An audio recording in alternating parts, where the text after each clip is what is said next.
मुसलमानों संभल जाओ, संभल जाने का वक्त आया। बहुत सोए हुए हो तुम, अब जग जाने का वक्त आया। अब सियासत को बनाने में तुम अपनी अहमियत समझो, सियासत को बनाने में तुम अपनी अहमियत समझो, न फिर गुलामी में उलझ जाने का वक्त आया। तपिश सूरज से लो तुम बिजलियां, आंधी से तुम छीनो, तपिश सूरज से लो बिजलियां, आंधी से तुम छीनो। जब हिंदुस्तान में मुसलमानों को दबाया जा रहा था, जब हिंदुस्तान के अंदर मुसलमानों की मां बहनों की इज्जतों के साथ रेजिया करी जा रही थी, जब हमारे घरों को जलाया जा रहा था, जब हमारी बस्तियों को उजाड़ा जा रहा था, हमारे ऊपर जुल्म सितम करे जा रहे थे, तो ये खामोश बैठी थी। वो देख रही थी कि मुसलमान और दबता चला जा रहा है। आजादी के बाद हिंदुस्तान का हर वो कौम तरक्की कर रहा था, मगर हिंदुस्तान का मुसलमान तरक्की तलाश कर रहा था कि हिंदुस्तान का मुसलमान, हिंदुस्तान का और दिल्ली का मुसलमान मरकज में जाके कोरोना का आतंकवाद फैला रहा है। और जब जामिया में, ओखला में शाहीन बाग लगाया गया, तो केजरीवाल अमित शाह को लेटर लिख के कहता है कि पुलिस हमारे हाथ में दे दो, मैं इनको जेल में ढाल दूंगा। इनकी पार्टियां आपके दरमियान में आएंगी तो इनसे सवालात करिएगा कि जब सांसद के अंदर, जब सदन के अंदर हमारे खिलाफ जब बिलों को लाया जाता है, जब बिलों को लाने के बाद उसको लागू करा जाता है, तो ये लोग उसके साथ खड़े होते हैं और एक ही आवाज सरजमीन दखन हैदराबाद से आपके लिए बोलती है। मैं एक चीज यहां और देख रहा हूं, मैं मुख्तसर सी बात रखूंगा कि यहां पे जो है पब्लिक का कुछ लोग आधी दूर तक खाली है, इधर घूम रहे हैं उधर घूम रहे हैं, कि जब मजलिस इत्तेहादुल मुस्लिमीन बनी, जब मजलिस इत्तेहादुल मुस्लिमीन का स्थापना हुआ, तो उस वक्त के सदर अब्दुल वाहिद अवैसी साहब के ऊपर भी ऐसे जुल्म करे गए। हमारे सभाओं को रोका गया, हमारे जो सभा होते थे उसके खिलाफ पार्टीशन डाल दिया जाता था, हमारे सभाओं में कोई नहीं पहुंचता था। तो उस वक्त के सदर जनाब अब्दुल वाहिद अवैसी साहब एक काम करते थे, गलियों में फिर फिर के तकरीर करते थे और वहां की आवाम को मुत्तहिद करते थे। तो ये चीज आम आदमी पार्टी, कांग्रेस के लोग ये सोच ले कि हमारे सभाओं में आप पब्लिक को रोक सकते हैं, मगर पब्लिक के दिल से मजलिस इत्तेहादुल मुस्लिमीन असदुद्दीन अवैसी साहब को निकाल नहीं सकते हैं। मेरे भाई, मुस्लिम पर्सनल लॉ बोर्ड द्वारा आयोजित इस धरना प्रदर्शन के सम्मानित हमारे सदर साहब आड़ी मौलाना खालिद साहब और सभी संगठनों के, मैं समझता हूं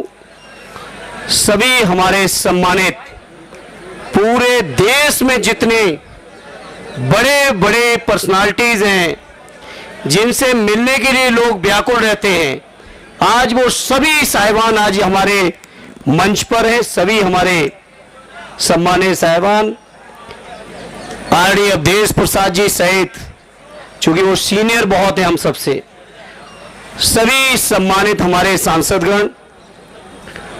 और इस कार्यक्रम में आए हुए देश के कोने कोने से पधारे हमारे सम्मानित साथियों, पत्रकार मित्रों, आज के इस मौके पर मैं अपने नेता आदरणीय अखिलेश यादव जी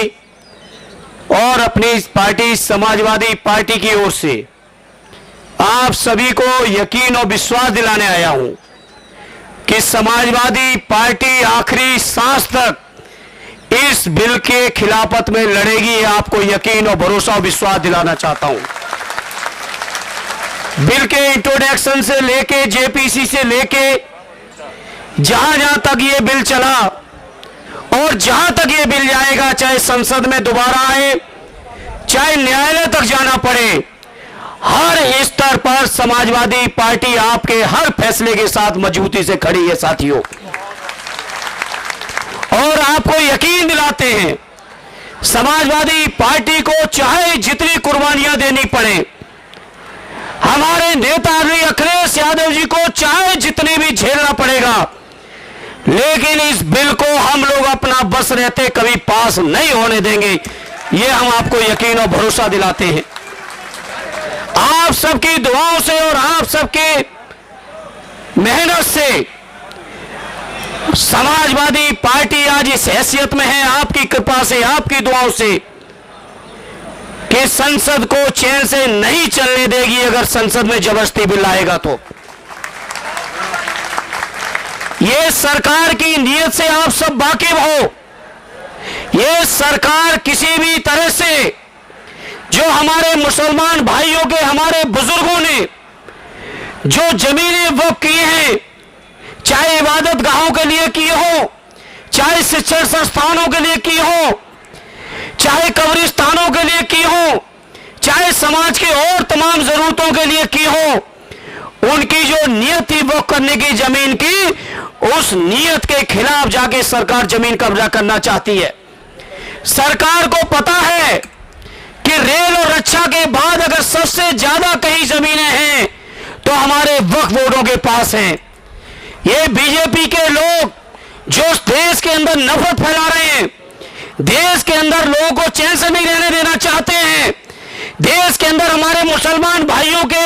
हर स्तर पर हमला कर रहे हैं, चाहे उनके शिक्षण संस्थान हो, चाहे उनका रोजगार हो, व्यापार हो। अब तो हद हो गई जब उनके द्वारा वक्फ की हुई जमीनों पर भी इनकी नियत है। तो मैं आदरणीय अखिलेश यादव जी की ओर से, समाजवादियों की ओर से आप सबको यकीन दिलाता हूं, हर स्तर का संघर्ष करेंगे, इस बिल को वापस करा के छोड़ेंगे। ये मैं आप सभी को यकीन और विश्वास दिलाना चाहता हूं। मैं आज के इस मौके पर मैं सलूट करता हूं देश की आवाम को। हमारे उत्तर प्रदेश की जो सरकार थी, देश की जो सरकार थी, इसकी नियत नहीं थी कि होली और जुमे के दिन कहीं अमन चैन रह पाए। लेकिन मैं सलाम करता हूं देश की आवाम को कि लोगों ने जो भाईचारा, जो मोहब्बत, जो आपस में एकता, प्यार दिखाया है, उससे सरकार की नियत को पूरी तरह से धता बताते हुए यह साबित कर दिया, जिस तरह से हमारे बुजुर्गों ने देश को आजाद कराने में, देश के लिए गर्दन कटाने में कहीं कमी नहीं रखी, उसी तरह से हमारी आज की पीढ़ी देश में अमन और चैन रखने में अपने हर स्तर की कुर्बानी देके भी प्यार और मोहब्बत को बढ़ाने का काम कर रही है। इसलिए आज इस मौके पर चूंकि बहुत सारे लोग आए हैं, हम ज्यादा समय नहीं लेंगे। इस मौके पर मुस्लिम पर्सनल लॉ बोर्ड के आरडी खालिद साहब से लेके मौलाना उस्मानी साहब से लेके सभी सम्मानित पदाधिकारियों का मैं शुक्रगुजार हूं कि उन्होंने मुझे मौका दिया अपनी बात को रखने का, और इतने आवाम के बीच देश की मीडिया के सामने एक बार फिर आदरणीय अखिलेश यादव जी की ओर से आपको यकीन दिलाते हुए, चाहे जितनी कुर्बानी देनी पड़ेगी, चाहे जितना संघर्ष करना पड़ेगा, चाहे जितनी लड़ाई लड़नी पड़ेगी, लेकिन उसको लड़ते हुए हम अपने मुसलमान भाइयों की वक्फ की जमीनों को सरकार के हवाले नहीं होने देंगे। ये आपको यकीन, विश्वास और भरोसा दिलाते हुए एक बार फिर सबका शुक्रिया अदा करते हुए अपनी बात को विराम देता हूं। जय हिंद, जय भारत, जय समाजवाद।